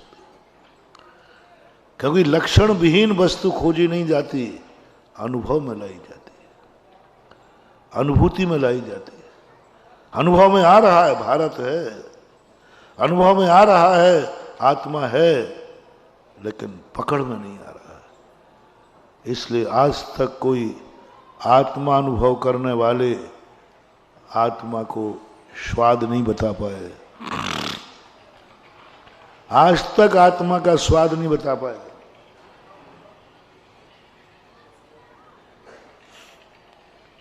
स्वाद नहीं बता पाए। आत्मा का स्वाद क्या है? अरस कह दिया, अरस है, स्वाद तो बताओ पॉजिटिव। सारे लक्षण निगेटिव बनाए, पॉजिटिव कुछ बनाया ही नहीं। अरस है, अगंध है, अरूपी है, असंस्थान है। अरे है क्या वो, उसका लक्षण बनाओ ना। नहीं है, नहीं है, नहीं है, नहीं है। एक बार मैंने कंजाइश था एक जयपुर के अंदर, उन्होंने कहा महाराज जी आप लोग निषेध कथन करते हैं, विधि कथन किया करो। निषेध कथन, ये नहीं करना, ये नहीं करना, विधि कथन करो, करना क्या है? तो मैंने कि बस तुम तो विधि कथन से आत्मा का स्वरूप बता दो। तो उन्होंने ये गाथा की, मैंने कि ये तो निषेधात्मक है। आज तक कोई आचार्य अहिंसा की परिभाषा नहीं बना पाए। हिंसा नहीं करना ही अहिंसा। अहिंसा है क्या? है ही नहीं अहिंसा कहीं, अभाव रूप है, हिंसा का अभाव। मोक्ष भी कुछ नहीं बंधु, कर्मों का अभाव। मोक्ष अधिकार लिखते समय उमा स्वामी को पसीना आ गया। सारे वर्णन किए, इतने बड़े बड़े अध्याय बना दिए साधन के, व्रतों के। 9वां अध्याय तो इतना बड़ा कर दिया, और जब मोक्ष की बात आई तो कितना लिख पाए? वो भी खींचतान के, वो तो जबरदस्ती लिखे हैं। एक भी सूत्र में जो है, हर चीज में जबरदस्ती दिख रही है। पर सापेक्ष करके 9 सूत्र मुश्किल से बना पाए। सूत्र तो एक ही बनता था, कृष्ण कर्म विपुर मोक्षो। हाँ, फिर इससे सिद्ध, इससे सिद्ध, क्षेत्र सिद्ध, काल सिद्ध, ये सब जबरदस्ती की बात है ही नहीं। मोक्ष का कोई स्वरूप ही नहीं है। जो परमानंद है उसका कोई स्वरूप ही नहीं है। आनंद लक्षण से नहीं पकड़ा जाता, आनंद अनुभव किया जाता है। और ऐसे आत्म तत्व की अनुभूति की बात जब व्यक्ति कोई कहता है, करता है, तो वो झूठा है। बस इतनी कह दूंगा कि अप्पा अप्पम में रहो, आत्मा को आत्मा से जानो। षटकारक घटाए उन्होंने, गुण में नहीं घटाए। अमृत चंद सूर्य महाराज ने, जयसेन स्वामी ने ज्ञान में, ज्ञान से, ज्ञान आदि में नहीं घटाए, आत्मा में घटाए षटकारक। आत्मा, आत्मा को आत्मा से, आत्मा के लिए, हे आत्मन तुम जानो, आत्मा में घटाए। तो ऐसी चमत्कारिक वस्तु की खोज करने वाले कुंद कुंद भगवान जो समय सार हमें पढ़ा रहे हैं, और समय सार में उस तत्व को बता रहे हैं जिसकी कोई पहचान नहीं है। इसलिए हमें उस महासत्ता की तरफ जाया करो। ये सब लक्षण वाले कथन, जीव द्रव्य, गुण द्रव्य, पर्याय द्रव्य, इनसे ऊपर उठो, मात्र एक साक्षी भाव, बस एक आनंद के भाव। जब ऐसी अनुभूति मुझे हो, मुझे अनुभूति होती है अभाव की, हमें अनुभूति करना है सद्भाव की, और वो है नहीं। हमें हमेशा एक ही बात, जो प्रवचन के प्रारंभ में हमने कहा था, जब भी हमें कोई बड़ा आदमी मिलता है हम रो पड़ते हैं। जब भी धनी आदमी आत्मा है हमें गरीबी की अनुभूति होती है। जब भी गुणवान कोई व्यक्ति आता है हमें गुणहीन की अनुभूति होती है। जब भी हमें गुरु मिलता है हमें शिष्य की अनुभूति होती है। जब हमें भगवान के पास जाते हैं हमें भक्त की अनुभूति होती है। जब हम बाप के पास जाते हो तो बेटे की अनुभूति होती है। जब तुम समय सार पढ़ते हो तो एक विद्यार्थी की अनुभूति होती है। ये सब अपन को हो रही कि नहीं? पिताजी आते ही अपन को क्या अनुभूति होगी? मैं पिता के सामने मैं कौन हूं? भगवान के सामने मैं कौन हूं? क्लास में बैठा हूं मैं कौन हूं? अभी प्रवचन सुन रहे हो तुम कौन हो? श्रोता। बस इसी में तो हमारा कबाड़ा हो गया। कभी समय सार नहीं समझ पाओगे, कभी समय सार समझ में नहीं आएगा। भगवान के दर्शन कर करके मर जाओ, स्वर्ग, स्वर्ग से नरक, नरक से एक इंद्रियों में भटकते जाओ। बस भगवान के पास जाते ही भगवत की अनुभूति आ रही है, पुण्य बंद होगा, कर्म की निद्रा हो ही नहीं सकती, हो नहीं सकती। गुरु के सामने शिष्य पने की अनुभूति हो जाए, तुम्हारा कल्याण कभी नहीं होगा। और होता यही है। गुरु को आते ही अपन नमस्कार करते हैं, खड़े हो जाते हैं, गुरु जी आ गए तो तुम कौन हो? अरे भाई ये गुरु जी है तो मैं शिष्य हूं। यही अनुभूति, यही पढ़ाया गया अपन को, यही रटा है, यही नैतिकता है, यही सभ्यता है, यही नीतियों में तो। और ये सभ्यताएं हमें इतना लुभा देती हैं कि हम सत्य तक पहुंच ही नहीं पा रहे हैं। यही सभ्यता है। गुरु जी आ जाए तो खड़े हो जाओ और अनुभूति करो, मैं शिष्य हूं, ये गुरु जी है, ये भगवान है, मैं भक्त हूं। करते करते अनंत भाव निकाल लिए, कुछ नहीं हुआ, कुछ नहीं हुआ। कुंद कुंद स्वामी कहते हैं, भगवान के सामने जाते ही, भगवान के दर्शन करते ही तुझे अपने भगवान की अनुभूति होना चाहिए। दर्शन किसका? अनुभूति किसकी? अभी देखना, व्यवहारी। भगवान का दर्शन किया, अनुभूति किसकी हुई? भक्त की। मैं भक्त हूं, ये गुरु हैं, मैं शिष्य हूं, ये पिता हैं, मैं बाप हूं, ये अमीर है, मैं गरीब हूं, ये ज्ञानी है, मैं अज्ञानी हूं। ये अनुभूति व्यवहार की है, ये पुण्यबंध का कारण है। इस अनुभूति को कुंद कुंद स्वामी कहते हैं कि अनुभूति तेरी सभ्यता है, नैतिकता है, नीतियां हैं, सिद्धांत नहीं है, सिद्धांत नहीं है। अब जैसे ही तुम्हारे लिए ओह सुदामा के अनेक रूप हैं। सुदामा जब कृष्ण के पास पहुंचे, बड़े गरीब थे, बहुत दुखी थे, लेकिन कृष्ण के पास पहुंचते ही, अमीर के पास पहुंचते ही गरीबी भूल गए, दुख भूल गए। क्या समझा के बैठा था पत्नी ने,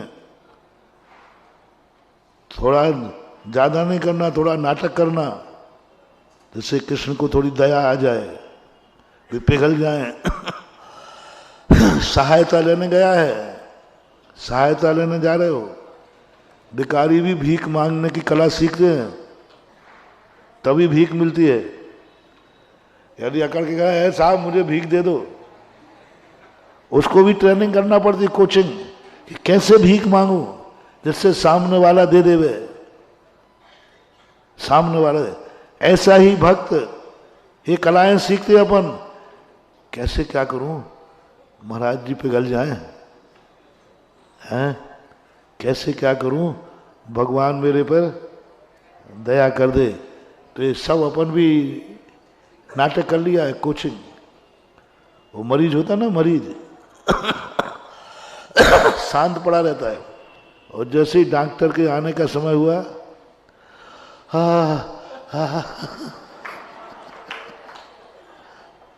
गजब चीज होती है।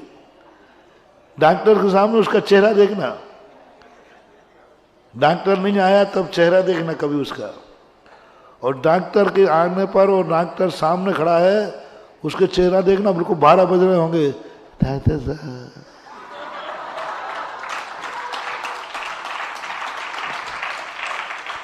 ऐसे करता है कि बिल्कुल मरने ही।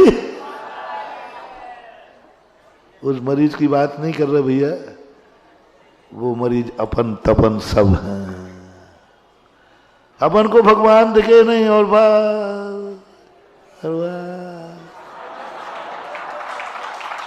घनी खम्मा अन्नदाता मिले माए। ओहो, नमोकार मंत्र पाया तब भी हमने यही किया, गुरु महाराज मिले तब भी यही किया, भगवान मिले तब भी यही किया। हमें अनुभूति होती है हीनता की, हमसे बड़ा आदमी मिला और हमें छोटेपन की अनुभूति होती है, हीनता की अनुभूति होती है, दरिद्रता की अनुभूति होती है। और अनुभूति वो करना है। आपका समय हो गया, यदि मैं पूरा समय ले लूंगा तो तुम्हारा प्रवचन नहीं आ पाएगा जो तुम लोगों ने दिया है। और यहां तुम्हारा प्रवचन इसलिए करा रहा हूं कि मैं भी सुनूं और सारी दुनिया देख ले वे कि गुरु महाराज से सर्टिफिकेट लेके पास होके गद्दी पे आया है।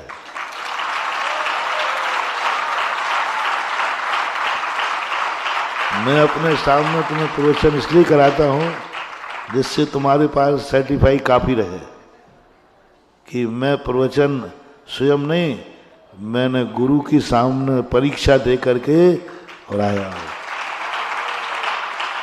तो वो जनता दुनिया में देख रही है कि हाँ ये महाराज के सामने करके आया है, इसका अर्थ प्रमाणिक है। तो अभी 2-3 दिन पता चला। अब मुझे तो जो कह देते मैं कर लेता हूँ कि 10 बजे तक प्रवचन चलता, मैं 10 तक खींच देता। पता चला कि बच्चों का जिनवाणी पे प्रवचन नहीं आता, तो आज मैंने कहा कि मैं अपना कम करता हूँ और तो 10 बजे तो हम ही ले लेंगे, तो फिर क्या चलेगा, फिर नहीं चल पाएगा। क्योंकि 10 बजे तक अपन ने ले लिया तो फिर तो तुम्हारा कट हो जाएगा। तो इसलिए अभी हमारा 1 घंटे का सही, अभी इतना ही करो। आज बहुत बड़े माल मैंने बाजार में डिस्प्ले कर दिया है। एक विज्ञापन होता है जिसमें नाम छपा रहता है, और एक विज्ञापन में एक दिन पूरा कोरा पेज आता है। ये विज्ञापन देखा मैंने, पूरा कोरा पेज है, पेपर में कुछ भी नहीं है। भाई ये क्यों? बोले कल का इंतजार करो। आज हमने वो डिस्प्ले कर दिया, आज वो ऊंची बात की, उसको जानो समय सार में जिसको जाना नहीं जाता, जिसका कोई चिन्ह नहीं, पहचान नहीं, जो ज्ञान का विषय नहीं, दर्शन का विषय नहीं, जैसे ज्ञान भी नहीं जान पाएगा, दर्शन भी नहीं जान पाएगा। ज्ञान के पकड़ के बाहर है वो आत्मा, दर्शन से पकड़ से बाहर है वो आत्मा, लेकिन ज्ञान दर्शन मई है वो आत्मा। ज्ञान जानेगा नहीं, ज्ञान मय है। मय होना अलग चीज है और जानना अलग चीज है। ज्ञान सबको जान लेता है, आत्मय हो जाता है। उस मयठ प्रत्यय का अर्थ अपन समझेंगे। आज तो अभी इतना ही समझ लो, और फिर अनुभूति की बात आएगी, हमें क्या अनुभूति होना चाहिए। महावीर भगवान की